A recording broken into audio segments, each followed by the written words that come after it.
ראש הממשלה מפטר את שר הביטחון שלו, יואב גלנט, שברקע שתי חקירות על לשכת ראש הממשלה.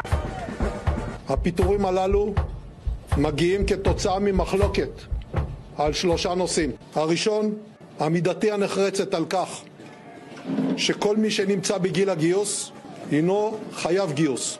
איבדנו במערכה הזו מאות רבות של חיילים, לוחמים, נשים וגברים. אנו נושאים על כפיים אלפי פצועים ונכים. בנסיבות הללו אין ברירה. כולם חייבים לשרת בצה"ל. אסור לאפשר לחוק מפלה ומושחת לעבור בכנסת ישראל ולפטור רבבות אזרחים מנשיאה בנטל.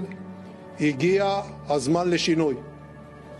הנושא השני, מחויבותנו המוסרית והערכית להחזרתם של בנינו ובנותינו, אלו החטופים בשבי החמאס. עלינו לעשות את זאת מהר ככל האפשר בעודם בחיים. הם צריכים לחזור אל ביתם ואל משפחותיהם מתוקף ראייה מפוקחת של המציאות. אני קובע כי הדבר ניתן להשגה. אפשר להחזיר את החטופים. זה כרוך בפשרות, חלקן כואבות.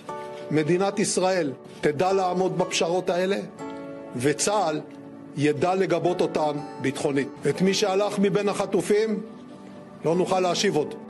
אין ולא תהיה כפרה על הפקרתם של החטופים. הדבר יהווה אות קין על מצחה של החברה הישראלית ועל אלו המובילים בדרך השגויה הזו. הנושא השלישי, הצורך להפיק לקחים לאחר תחקיר יסודי וענייני. לבירור האמת ולהפקת הלקחים יש שם, ועדת חקירה ממלכתית. לאורך שנותיי בצה"ל למדתי כי בתנאי חשיכה וערפל חובה לנווט לפי המצפן. ובמצב שלנו, כאשר ערפל הקרב גדול, כאשר חשיכה ערכית הופפת אותנו, אני נצמד למצפן.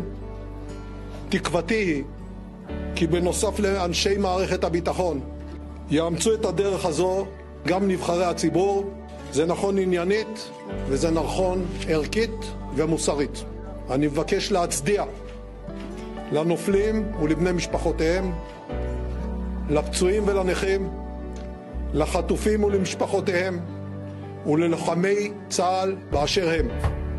אני סומך עליכם ואני מצדיע לכם.